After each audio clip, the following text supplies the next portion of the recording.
Alright, so we are working on the 1997 Oldsmobile Cutlass Supreme SL. And we do have a transmission in there.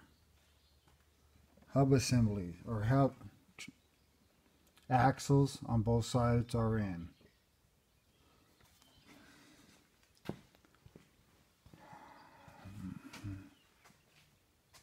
Your hub assemblies right there.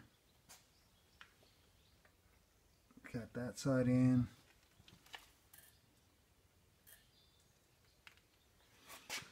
That's looking pretty good.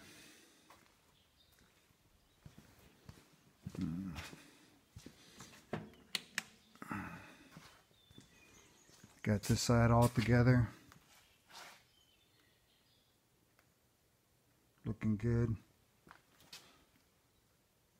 Oh, nice.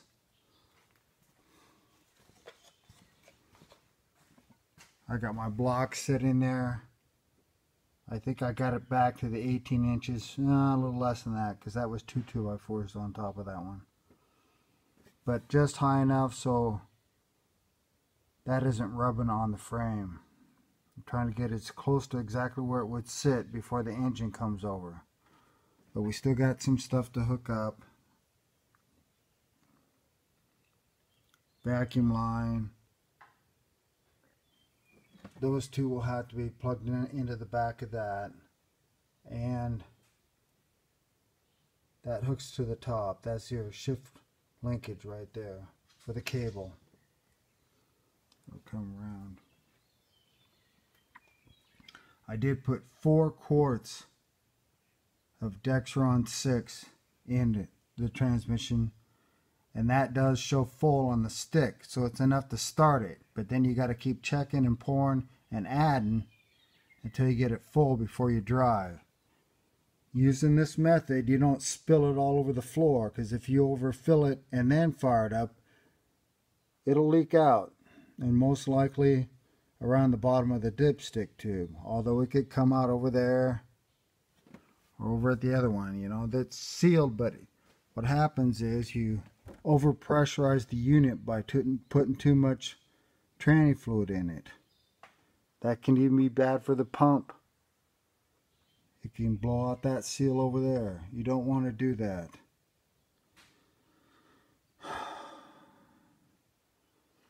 I haven't had a pump seal go out, but I've had them leak by putting too much in. You don't want to do that. You just got to add and check and add and check as you go.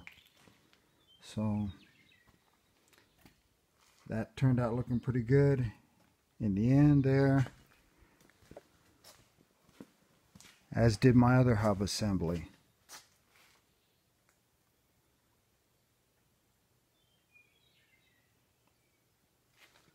It took a lot of work to get those back in. Had to chase the threads and internal and external with the tap and die.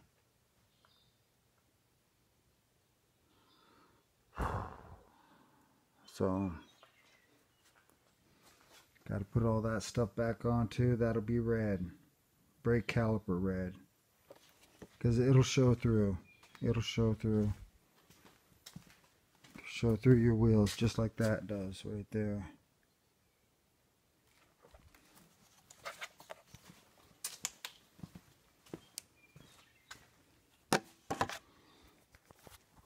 So that's wrapping up the end of the day. I also pull the thermostat on the Wildcat because the weather's getting warm, and I got a Rocket 350 with the 3/4 racing cam, and I want to keep it.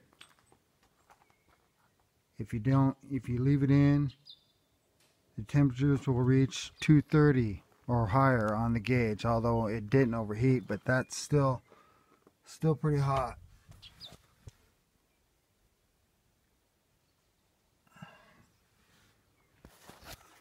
Anyway, I think it runs too hot with that in there. I got new heater core.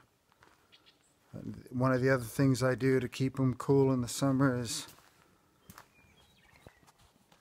you notice that there's no wire running to a little valve in one of these hoses, is what all it was, that would shut it and open it to restrict the flow.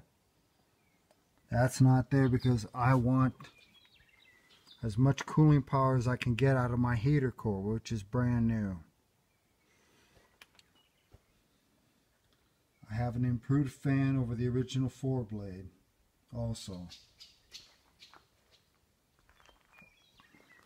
So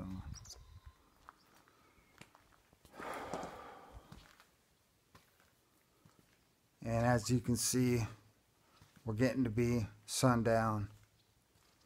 It's been a beautiful day out here. Tomorrow I'll be doing something different. I'll be cleaning up the shop, mowing the lawn, and maybe getting over to the Oliver 1800 if I get that done.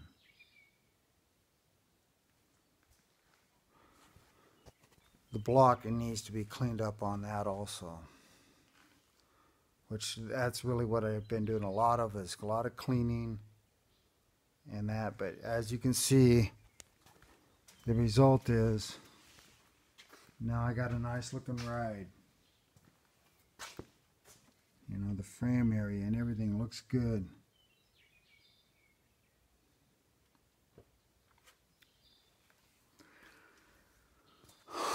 Alright, this is John Rudy with Rudy Racing, signing off.